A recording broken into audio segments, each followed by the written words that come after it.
Okay, so this is a matchup that I wanted to go over, especially since this is a TNT game. I believe that, yeah, this was a TNT game, but I believe the books lost money on this game because I personally believe that Oklahoma was the play on this game. If you watch this first half, Oklahoma was completely like they weren't even in tune to the game. They weren't playing defense. Their defense looked pretty bad in that high elevation, and they were not making shots either. So I do think the books took an L on this game.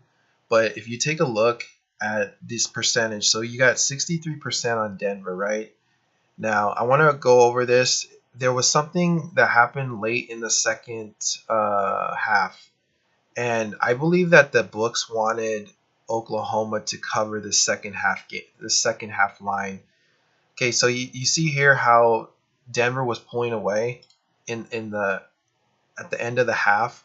Well, I think what the public did was they ended up taking Denver again in the second half at +3.5 or +3, I believe. So right here, they probably took Denver again because Denver looked really bad, or Oklahoma looked really bad going into the half. You know, the defense was really bad. So I think what the books did was they got people to double up on Denver at +3. And if you notice, something weird happened at the end of this game. This is how the line makers and Vegas ends up like sucking in more people because they know they took an L already. So they took a major L on this full game, right? They lost on the first half. Okay, so they lost on this first half, and they all obviously lost in the game. So you see here, but the interesting thing that they did was they got people to bet on Denver again at +3 because of how they looked. And if you look at this line, it was 3.5, and then they had it at 3 again. Okay, so if you look at this, the end of this game, I believe they were down by, it was a tie game with like 3 minutes to go. And then all of a sudden, it ballooned to like 10 points. Denver had a 10-point lead. And then at the end of the game, Westbrook fouled for like no reason with like 30 seconds left when they could have just ran the clock out down 8 or so. But then they got it back to 11.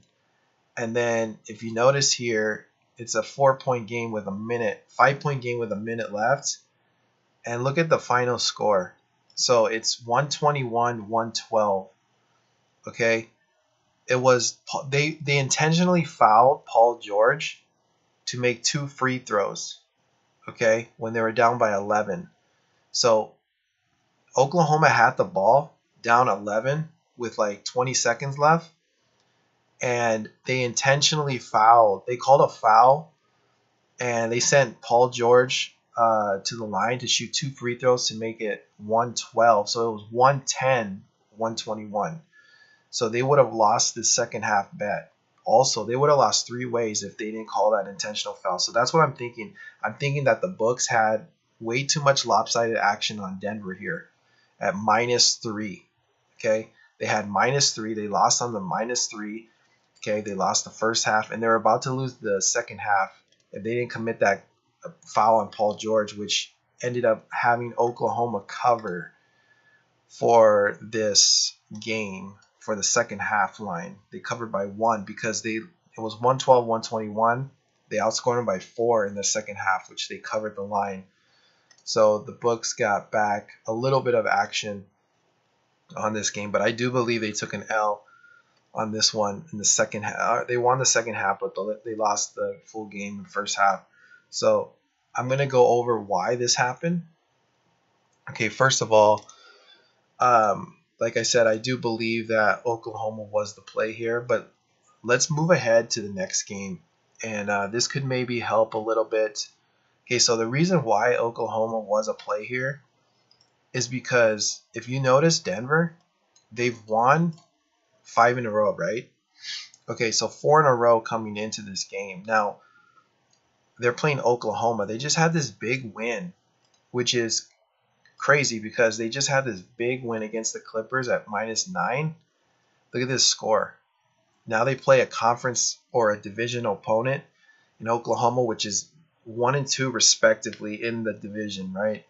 This is usually a game where the dog would come up big in a spot like this, okay? They would come up big in a situation like this.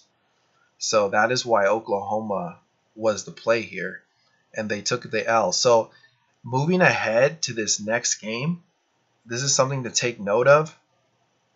This is a reoccurring theme that usually happens may not happen in this game, but it happens in more often than not, right? So take a look at Denver in this next game and watch out for Denver here because they're going to have Denver as a favorite. Don't be surprised if the Jazz come through in this next game because they just beat this divisional opponent. They beat them 3 times now.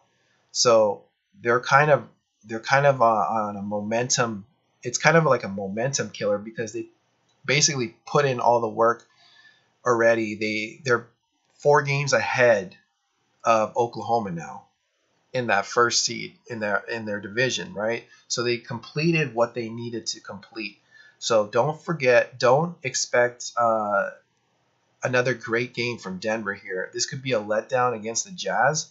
They're gonna have Denver as a big favorite at home against the Jazz. Don't write off the Jazz here as an underdog covering this line because Jazz are also in their division. They could have a big letdown here against this Jazz team. So this game is on February 28th. The line's obviously not out yet, but let's go ahead to the 28th. Okay, so they don't have the lines out yet, obviously, but this Jazz team is gonna probably be like an 8 to 10 point line. Denver's gonna be favored at home by like 7 to 10 points, and Jazz are gonna play well in that game. They should play well. I expect them to play well, especially with Oklahoma. Them just beating Oklahoma, Denver beating Oklahoma, and beating the Clippers in this big line. Yeah, I would expect the Jazz to come up big here. So we'll see what happens in that game. But moving on, that is why Oklahoma ended up, covering the second half because there was too much lopsided action taking Denver here. All right, so you see here this line didn't even really move for the full game. But I know for a fact that there was tons of action taking Denver here at 68%. So I'll be back with another video. So comment, rate, and subscribe. I'll see you then.